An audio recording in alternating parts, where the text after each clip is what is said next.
3.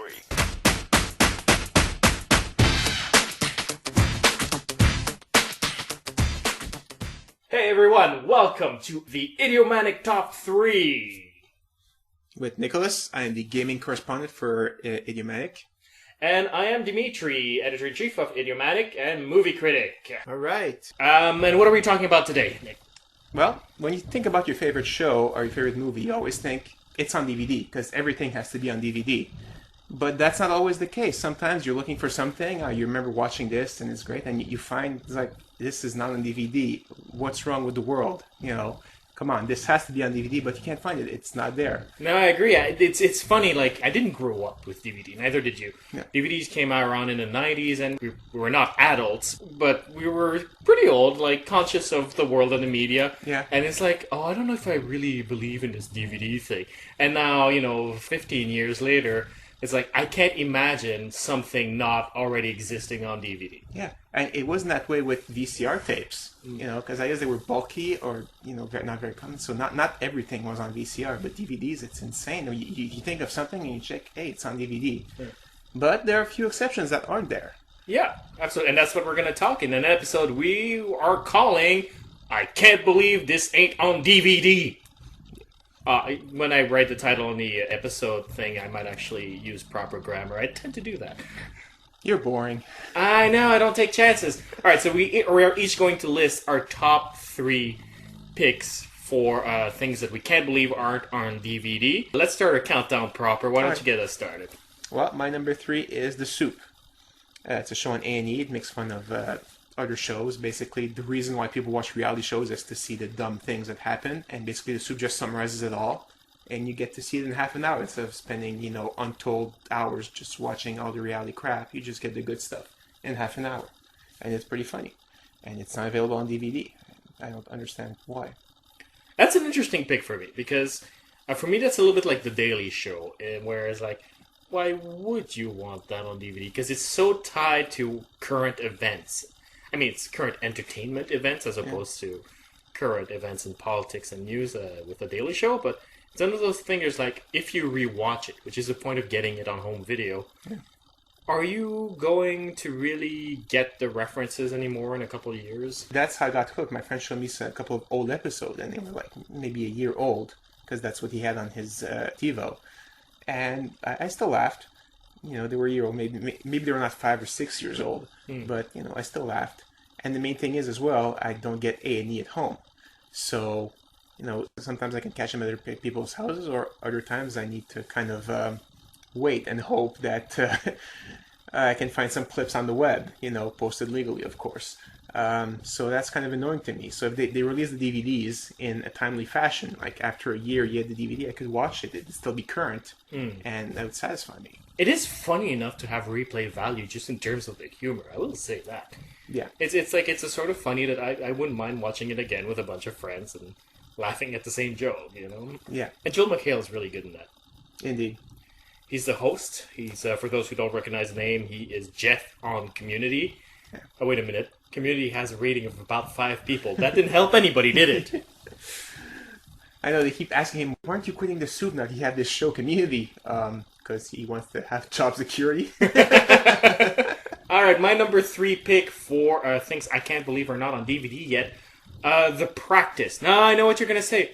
I'm sorry, Dimitri, but The Practice is on DVD. Yeah, Season 1 is on DVD. The thing went on for like 8 seasons, and the best season for me, the one I would purchase, is the last one. Okay. Because that's the one where they introduced Alan Shore from Boston Legal.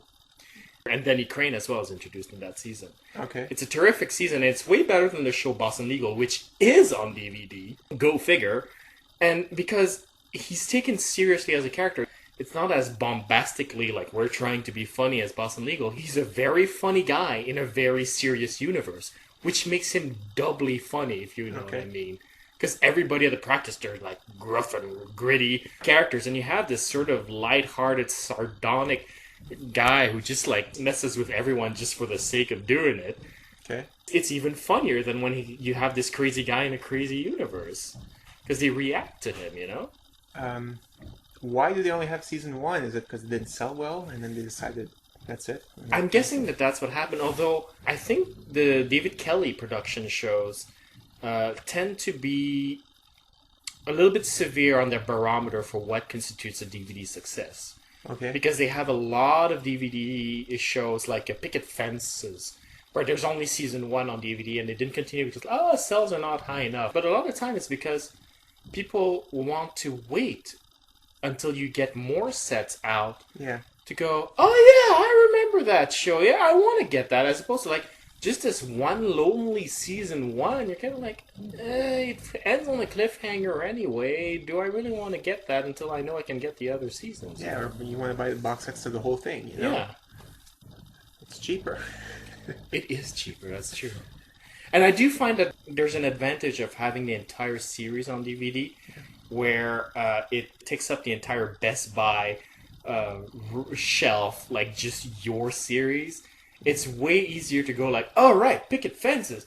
I suppose it's just one Picket Fence or practice DVD amongst all the others. It's Maybe sort of like put it sideways so you only see like a small slice of it too. Yeah. You sort of have to be looking for the practice to find it at that point. Yeah, exactly. So maybe it's a mistake. And the thing is, okay, maybe if they don't sell enough, that might be an issue. Then do print on demand. That's what they did for 10 Things I Hate About You. Not the movie, but the excellent Disney ABC family show. They did season 1, like wide release. Not a great sale. Okay. So the second one was print on demand. You go on their website, you order it, you print your DVD, they ship it to you, and that's it. Nice. Yeah. That seems efficient. All right, anyway, what is your number 2 pick for You Can't Believe It's Not on DVD? Series from VH1 called Pop-Up Video. Basically shows video clip of music video clips, and people do research on how the clips were made on the artist, or just random stuff in general, and they pop up while the clip is playing. So while you're listening to music, you're reading up all sorts of interesting information about the artist, the video, or random trivia. And it's great. They came out with one DVD, like the 80s special. But then that's it. It was like they did hundreds of those, or hundreds of pop-up video clips. Put them on a DVD and let us watch them. The demand was so high that the series has come back. After a hiatus of I don't know how many years, it's back this year. They started making new pop-up videos, so the demand is there. You should release them on DVD. I agree. That's definitely something that I would buy. It's nice, light entertainment to watch. Like. There's nothing on TV, what do I watch? Pop-up video is ideal for that. You just pop in the DVD and that's what you do. You get a little retro moment. It's awesome. Yeah. What I believe would probably be the issue, though, in terms of industry, is that you need to secure the right to every single video. I guess. And that's probably what's holding up that DVD production, in fact. Darn. Well, they got the rights to do the show, but they need other separate rights to do the DVD as well. Yes, and broadcast rights are way easier to get than DVD rights. For the simple reason that you broadcast it once, Yeah. Having said that, it's not impossible, because if you remember the show Mystery Science Theater, where they take, old movies and whatnot and sort of comment on them. Yeah. That's out on DVD, and that would have also required them to get the rights to the movie, which presumably is a little bit more expensive than a song, although pop-up video, of course, has many songs, so it probably comes up to a little bit more expensive, so I don't know. But those videos now are available for the artists put them on YouTube. There's Vio, or whatever it's called. A lot of them, I'm not saying all of them, but huge amounts of them are there, so they're available on YouTube. I wonder... you'd think more exposition for an artist would be a good thing, and they'd be perfectly happy and kind of be cool about it. I guess it's the not the artists themselves, but the production company, the recording companies. Yeah. I think so. My thing about that is that they are wonderfully inconsistent about that. They put it on YouTube for everyone to see. Yeah. If you dare copy it from YouTube and try to redistribute the video with their link and everything, they're like, copyright infringement. And then you realize that the purpose of a music video is to advertise your song. Yeah. So whoever steals it is stealing a commercial from you in the purpose of distributing it. They're doing half the work for you, even if they are doing it illegally. Just look the other way, Yeah. But at the same time, when it comes to actual printing things like a DVD and whatnot, they can't look the other way because it exists. And the way that entertainment law is designed is you see the potential for someone stealing from you or someone is stealing from you, you have to sue them. Because if you don't, the next person who steals from you and you're not okay with that, if you try to sue them, they can turn around and go like, well, you knew about the other guy and you didn't sue him, so you can't sue me, and actually can get away with that. Okay. So some rights have to be secured. Okay. Having said that, why not just give the rights for cheap? Yeah. I mean, I understand like that there's a certain issue with borrowing a song to create another art form. Like the Dawson's Creek DVDs is a great example of that. If you listen to it, the songs are not the same as in the original broadcast. Okay. Because they couldn't secure the rights to it. So they had to replace the songs with cheaper songs. Oh, that's interesting. Does it change the series a lot, or just not notice it at all? It depends on the shows. Like in Dawson's Creek, I remember some iconic moments of Dawson's Creek where the song helped propel the moment a lot. And Okay. you watch it and you're like, that's not the same song, and the effect is not quite as moving. But a show like Wonder Falls, for example, where the music is sort of accessory at best, it's all about Carolyn Tavernas' performance. Yeah. It's like they change all the songs, and to tell you the truth, it's like, I mean, you sense the budget. You sense that these are lower produced songs, but I don't care. Yeah. Okay. All right. So what is your number 2? My number 2 pick is a horror series. You might guess that I would include one in there. You have to. Yeah, and it's Nightmare on Elm Street, the TV series called Freddy's Nightmares, in fact. It's a short-lived television series from the early 90s, back when Freddy was all the rage. He even had a rap song with Run DMC, for heaven's sakes. Wow. Don't even remember any of that. And he had a TV show, which was extremely violent, kind of like Friday the 13th, the TV show, if anyone's seen that. It actually has more reruns than Freddy's Nightmares. It's extremely violent and actually had to be aired like around 11 or midnight. The concept of it is Freddy's the host, and he tells you short stories a la Twilight Zone. Okay. And some of the stories involve him and play into the canon of the Nightmare on Elm Street universe, and some of them are just stories that Freddy tell you that are vaguely dream related, but are mostly just horror stories. Okay. It's a fun series. It's creepy. It was really violent and disgusting, and the few episodes out there that would deal with Freddy's mythology was actually interesting. They were like the long talked about prequel where Freddy is just this like serial killer and not a supernatural being. Well, that story actually exists in television form. You just can't see it because it's not on DVD. How many episodes of that came out, roughly? 2 seasons, so I'm guessing about 40 episodes. 2 seasons, that's a lot. Yeah. 40 episodes. I'd say one set. You're good to go. Yeah. It's not like it was like just canceled after 12 shows and then there's no point in there. But like 2 seasons, that's a lot. It really warrants it. I find so. Yeah. You think it's maybe because horror has this kind of it's just a niche thing that there are not that many horror fans and they're not going to buy it, or why do you think they don't want to release it? That's a possibility. Okay. Although if that's what's going on, they're fools, because even though horror is more of a cult following, yeah, we are DVD buyers, us horror fans. Yeah, I can see that. It's like that's Full Moon Entertainment's entire model is like, we are cornering the horror market with our cheapo straight-to-video horror movies with budgets of 25 cents. Why? Because horror fans will buy it anyway. We like our DVDs. But I think the real issue is probably more that the show was somewhat kind of a flop at the time, because it was at the height of Freddy's popularity, which is to say just right about when people were getting sick of it.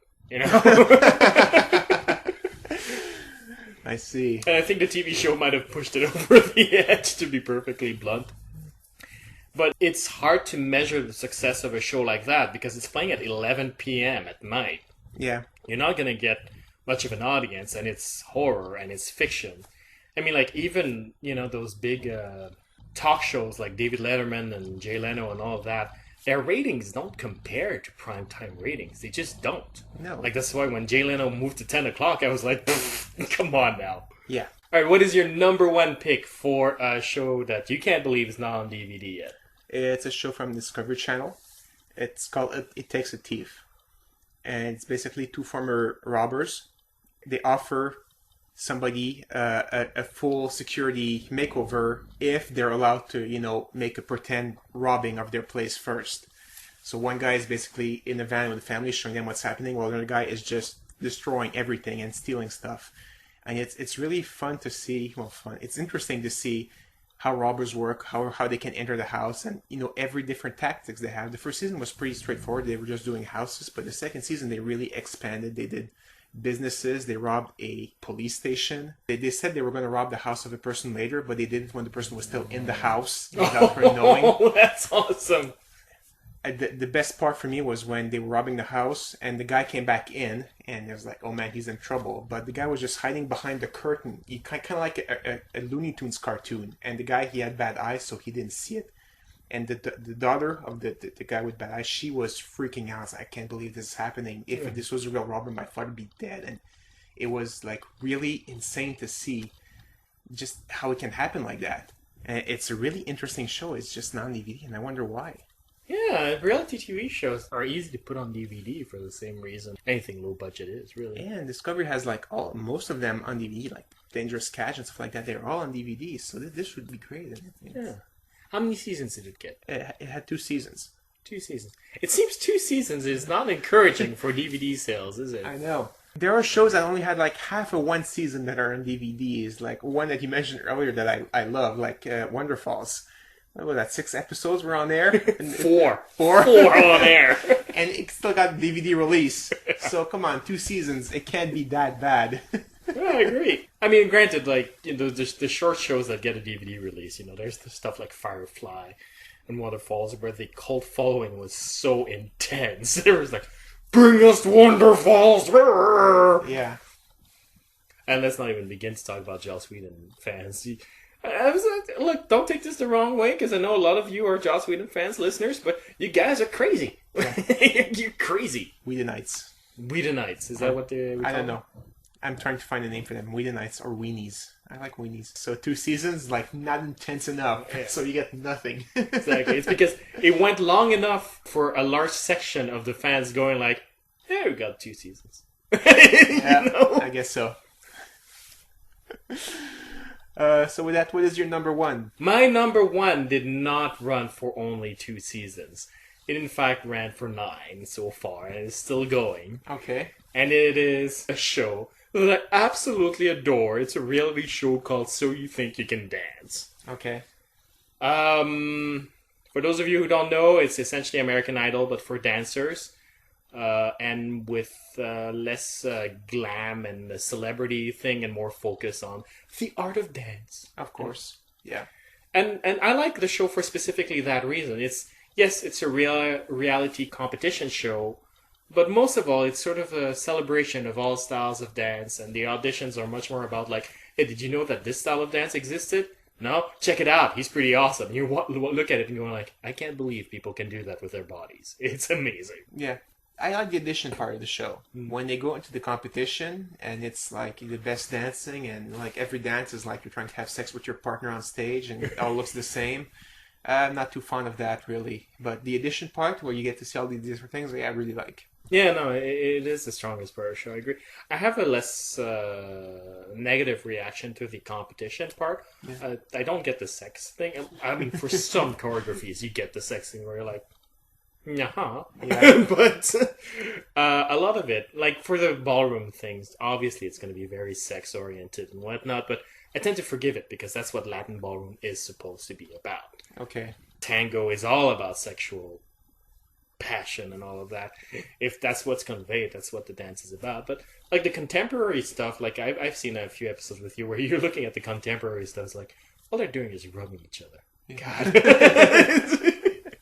And I actually see something else when I watch that, where, yes, they are rubbing each other, I can't deny that, but there's sort of another emotion being conveyed, and sometimes I'm actually genuinely touched. Okay. And I actually want to see those numbers again, because they're good, and it's one of those things, kind of like pop-up video, where it's like, you can put that at a party, you don't really need to follow it. And unlike American Idol, like I would never buy an American Idol DVD because that one is all about who will win the competition. Whereas So You Think You Can Dance is more focused on, it's like, here's a pretty dance number. Yeah. It's weird because there are so many reality shows that are focused on who will win that are on DVD. That's true. Like The Amazing Race or Survivor or even Big Brother. Yeah. I was thinking maybe it's not on DVD because it's a summer show, so nobody cares, but Big Brother is on DVD, and that is the most boring show ever. Especially to watch in rerun. Yeah. Because the whole appeal of Big Brother is to see what is he going to do now, and is he going to get away with it? Once you know that, who cares? Exactly. I mean, it's basically 10 minutes of that and 15 minutes of filler. It's true. Maybe they just put the 10 minutes, and no, that wouldn't work because you know what's happened, you know? Is American Idol on DVD? I don't know. I don't believe it is. And I think it's for the same reason that So You Think You Can Dance hasn't been on DVD yet. Song rights. Oh, I could see that. Yeah, I think that's the big issue. Yeah. Oh, and before people bring it up, yes, I know that if you type So You Think You Can Dance on Amazon or any DVD or retail store, you will find a DVD coming up.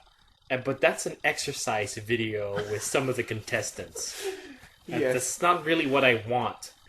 You're kind of disappointed if you buy that. Exactly. Because I am not so delusional that I think I can achieve what these athlete / artists, whatever, have achieved. No, I watched So You Think You Can Dance, flopped on my couch with my belly out, eating potato chips, okay? Let's get this straight. If you believe, Dimitri, you can do it. That's about it. I want to name a couple of runner-ups, if you will. All right, go ahead. First, I want to mention the Kim Possible DVDs. Now, the series Kim Possible, that's a Disney series cartoon that has a nice mix of adult humor with sort of a geek undertone and stuff for kids at the same time. And the reason why it's in the runner-up is because the DVDs actually do exist. But the thing is, you can only get it as part of the Disney Club. Okay. Where you sort of subscribe and you got to buy something like 25 DVDs in 2 years or something like that. That's insane. At ridiculous prices. Could you buy like 25 Kim Possible DVDs and like resell them? I guess you could. Now you've solved my problem because I've been hesitant about joining the Disney Club because I really want season 1 and 2 of Disney's Kim Possible. Actually, I want 3 and 4 as well. Yeah. They only have the first 2 seasons available right now. Oh. But anyway. That's what eBay's for, my friend. It's true. That is true. Another one that I want to mention is the entire work of Sabu. Sabu is a Japanese director. Terrific director. He did The Blessing Bell, which is my favorite movie of his, about a man who loses his job and then goes for a walk. That's the entire movie. Wow. And he makes these beautiful comedies that are very human character pieces. I've only seen his movies through various festivals like Fantasia and whatnot, and they're beautiful. Okay. And the thing about it is, the DVDs are available in Europe, but not in North America. And it's really too bad because I desperately want to get my hands on some of his amazing movies. Yeah, this whole zone thing of certain DVDs only work one place or another, that needs to go. So that, things become more widely available. I know it's for price fixing and stuff like that, but it's still ridiculous. And the third runner-up, just because I like to add 3 to everything. Of course. Galandahar. Now, Galandahar, or as American viewers will know it, Light Years, is an animated film based on an Isaac Asimov story. Okay. It's beautiful. It was animated by a French company. Actually, it's a French film. In English, it was translated Light Years and re-edited a bit. Again, it's available in France on DVD, naturally, but not in North America. Again, they need to stop doing that. But do those work on computers, though? Well, you gotta set your computer to only take one region. Oh, that's ridiculous. And you can't switch back and forth between regions. Having spent some time in Europe, I have a couple of, I have Galandahar, the European DVD, in fact. Okay. I have one laptop that's set to play European DVDs, Yeah, but it's not as fun as watching on a small screen as this, giant TV. Yeah, You can do the whole hookup, but that takes a ton of time. Come on, you hook it up once, you're good to go after, but it's sort of like I resent having to switch between machines. Like, I kind of want to put my DVD collection all in one spot, not like, oh, honey, do you feel like watching a comedy today? Sure. Look at our comedy section, because I have a lot of DVDs, folks.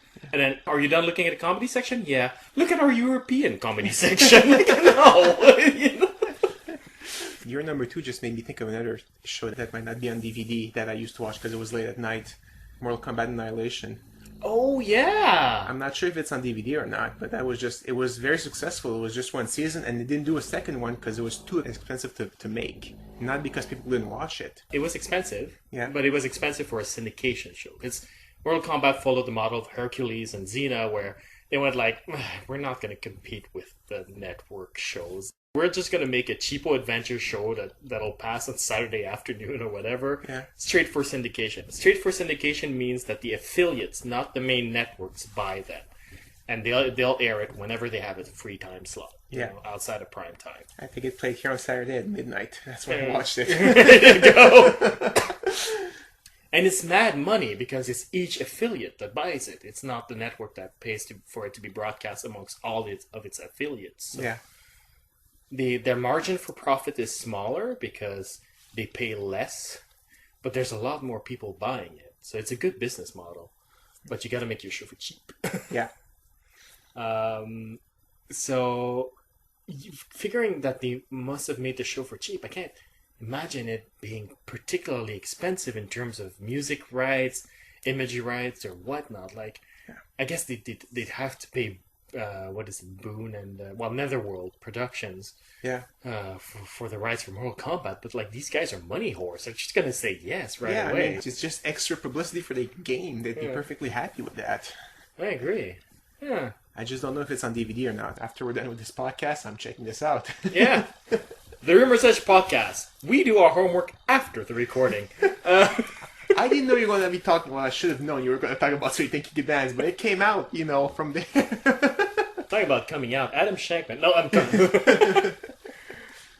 If you have comments about some of the DVDs you would like to see. Indeed, we're curious about that. Absolutely. Write us at mail@idiomanic.com or post a comment right below the episode at idiomanic.com.